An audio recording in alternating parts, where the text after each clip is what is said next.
Hi everyone, I'm Claire, and today I want to share you with some interesting things about Texas Hold'em. And I'd like to start to let you think about your experiences in playing Texas Hold'em or any other card games, gambling games. Are you more of a conservative player or an aggressive one? What was your motivation to play? And keep the answers in mind. Texas Hold'em is interestingly a microcosm of our real life. And our personality and mindset reflect in our playing styles. And I want to share with you the interesting correlation between Texas Hold'em and entrepreneurship, and to address why we should take the game of poker as a form of training. So in the Texas Hold'em game, 2 cards are dealt face down to each player, and 5 community cards are dealt in 3 stages. And we need to make decisions constantly based on incomplete information. We ask ourselves, should I play this round or should I fold? Should I call or raise, and by how much? And what card do I need, and how likely can I get it? According to my opponent's behavior and personality, what do they think I have? And how we approach this game can be broken into 4 main playing styles. So the more rounds you play, the more loosely you are playing. And the more you bet and raise, as opposed to check or call, the more aggressive you are. Let's dive into these 4 styles. So the first one, loose passive. This type of players play a lot of hands because they can't forego even a slim chance to win. And, but however, they don't dictate the tone of betting. They just follow other people's bets. And they're passive to read the cues and tells at the table. They hope the next open card will bail them out. And similarly, there are a lot of loose passive entrepreneurs. So they excessively launch products and functions, fall in love with their product ideas, and they're extremely slow to track metrics to see if things work or not. And they are passive to react to new opportunity or new threat. And then the second type, loose aggressive. So those players also play a lot of hands, but they bet and raise without fear. They bully short stack players to knock them out of the game, so that they have huge swings in their chip stack. They either go big or go home.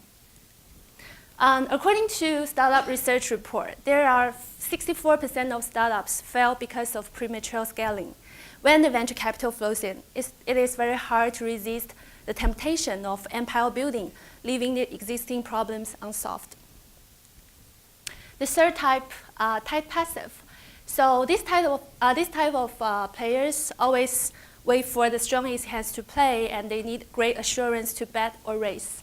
And they either lose or just win a little. Similarly, this kind of entrepreneurs, they fail to raise money or sell their companies too early, or just allow other aggressive competitors to overtake them. And the fourth and the last type, tight aggressive. This is usually considered the best playing style in Texas Hold'em.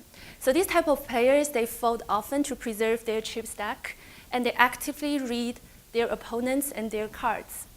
They dare to bet and raise under uncertainty. So some other players just follow them to call or to raise irrationally. Eventually, they beat them with their cards or just scare them out of the game. So what would the tight aggressive entrepreneurs be like? Rovio Entertainment, the creator of Angry Birds, is a great example. In 2003, 3 guys started a company, and they succeeded on counterwork and a family investment for over 7 years before they hit on Angry Birds. And ever since, they aggressively raised $42 million to grow this franchise into a game valued in the billions. When we play aggressively, it is very essential to bluff. But it is a tough task when what you do have is just deuce to 7 of suit, and you try to bluff as if you have poker aces. Even if you start out with poker aces, it is also difficult because when the community cards unfold, sometimes you need to experience a huge mental shift. I would say that poker bluffing, actually the mentality behind it is similar to entrepreneurial selling, because a lot of bluffing does not involve lying. It just means that you need to bet on a hand that is not that good and probably won't win. And similarly, super disruptive startups often come from ideas that seem impossible.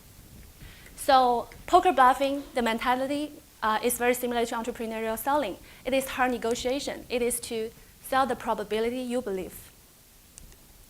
Nowadays, we are bombarded by all kinds of brilliant thoughts and inspiring stories that teach us how to live a better life. But I think what we actually need is a form of training that can help us to close the gap between theories and application. This is why I think poker game is so valuable to us, because it offers so many simulated situations to help us to internalize all those great qualities we already know. And it trains us to practice them in the right amount and in the right way. So let's play the game, because I think poker is a practice worth doing. And starting from your current playing styles and to explore more, I believe you will discover a lot of fun. Thank you.